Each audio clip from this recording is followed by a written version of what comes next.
Hombría al máximo, por Edwin Lewis Cole. Capítulo 1. Sentencia extrema.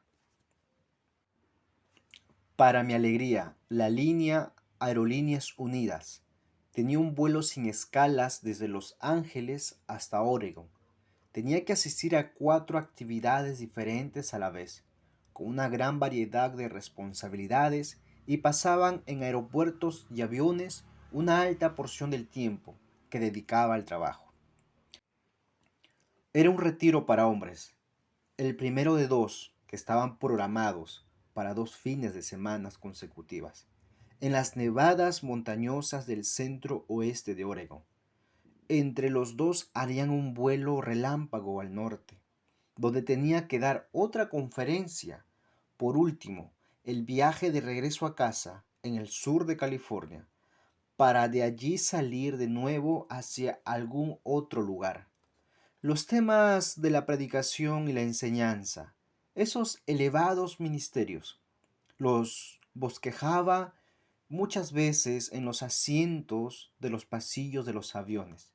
Gran parte de mi tarea de preparación para el ministerio lo realizaba en esa estrecha franja que hay entre los brazos de los asientos a bordo de un avión.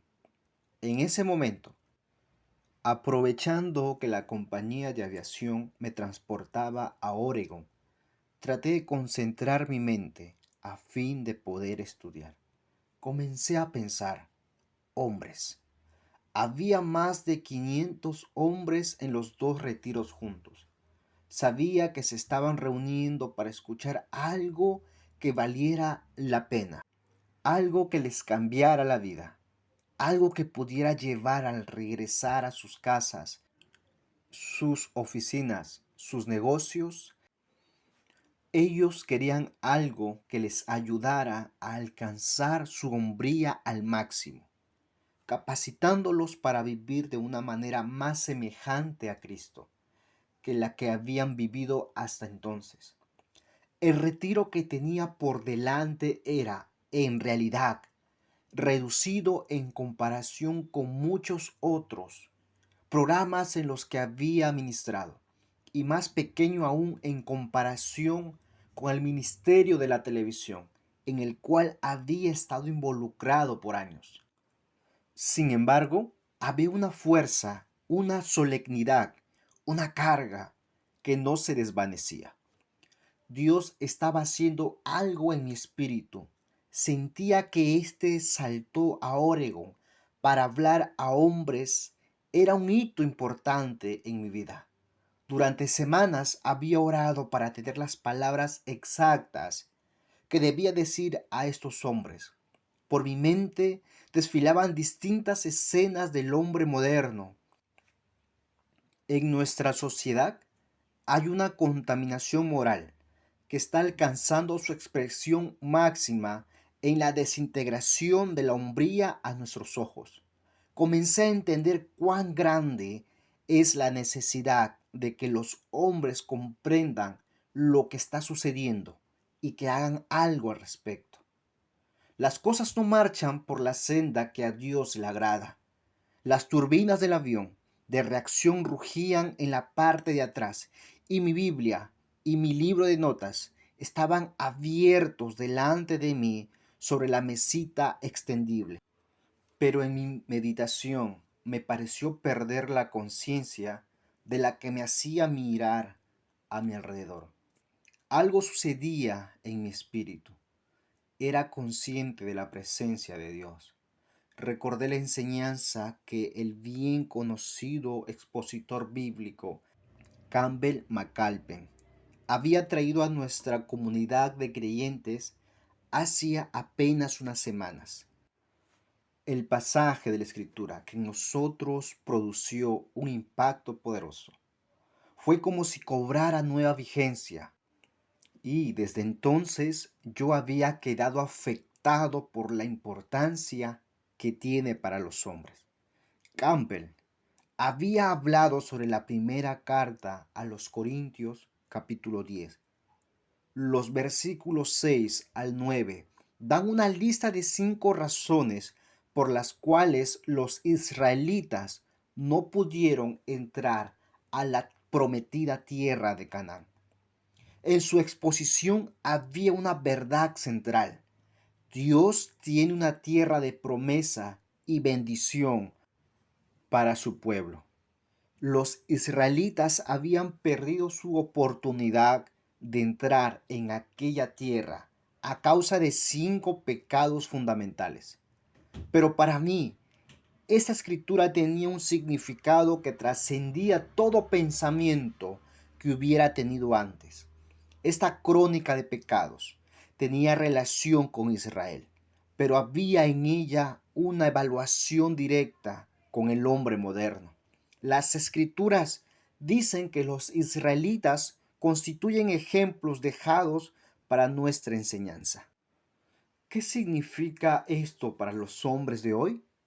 Bajé la vista para mirar mi Biblia, releí el capítulo de Corintios y medité en esas 5 razones que hicieron que el pueblo de Israel fracasara en su posibilidad de entrar en la tierra prometida. Cuando uno enseña, tienen gran importancia las palabras justas, el enfoque correcto y el momento adecuado. Yo quería, en realidad, que este mensaje que iba a dar a esos hombres en las montañas nevadas de Oregon fuera el mensaje preciso. En la Biblia estaban las razones del fracaso: codicia, idolatría, fornicación, tentar a Cristo, murmuración. Mientras examinaba con detenimiento esta lista de pecados que Campbell había enseñado, resaltó uno: el pecado de la fornicación. Comencé a pensar en personas que había conocido y que todavía conozco, que no pudieron entrar en su tierra prometida por causa de pecados sexuales. Parejas, hombres, amigos, predicadores, senadores, gente que en la vida ocupa toda clase de posiciones, creyentes y no creyentes, pecadores y santos.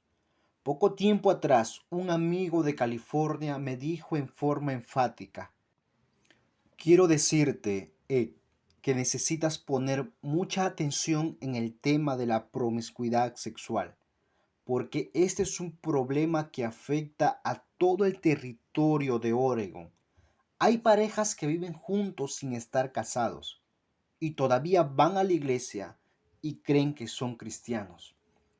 Los hijos de Israel no nos aventajaban en nada. Somos iguales a ellos. Sí, en pecado por pecado. Una mañana, mientras desayunaba con mi familia, ocurrió algo que me conmovió. Sentados alrededor de la mesa, les mencioné a mi esposa Nancy y a mi hija Joan acerca de mi preocupación creciente por los problemas sexuales del hombre moderno. Me escucharon con silencio y luego Joan respondió con el discernimiento que adquirió tanto por su educación como por su comprensión cristiana. Papá, ¿no crees que los pecados sexuales serán el problema de la iglesia en la próxima década? La miré. Nunca se me había presentado esto de esa manera, pero después que lo dijo surgió dentro de mí con inusitada claridad una imagen instantánea de nueva vida nacional. Hombres y mujeres, jóvenes y ancianos, líderes y gente común, todos por igual, a lo largo de los Estados Unidos. Luego se extendió a todo el mundo. Así fue como lo vi. Era evidente que la fibra moral de nuestra nación se estaba debilitando y aún se hacía pedazos por todas partes. Pero luego vi que la iglesia no quedaba exenta de la culpa. Las costumbres de la sociedad se estaban imponiendo dentro de la iglesia de Jesucristo. Tantas vidas y todas afectadas por pecados sexuales. Noté que había algo repetitivo: la enseñanza de Campbell, las palabras de sabiduría de Joan, la palabra de Dios. Mientras el avión me acercaba a mi destino y se aproximaba también el momento en que tenía que entregar mi mensaje, comencé a escribir. Era consciente de que el Espíritu de Dios me inspiraba y guiaba mi pluma al escribir sobre la página de mi cuaderno de notas. Cuando terminé, miré lo que había escrito. Era una sentencia que nunca antes había visto, ni siquiera en forma parecida. Nunca había dicho algo igual.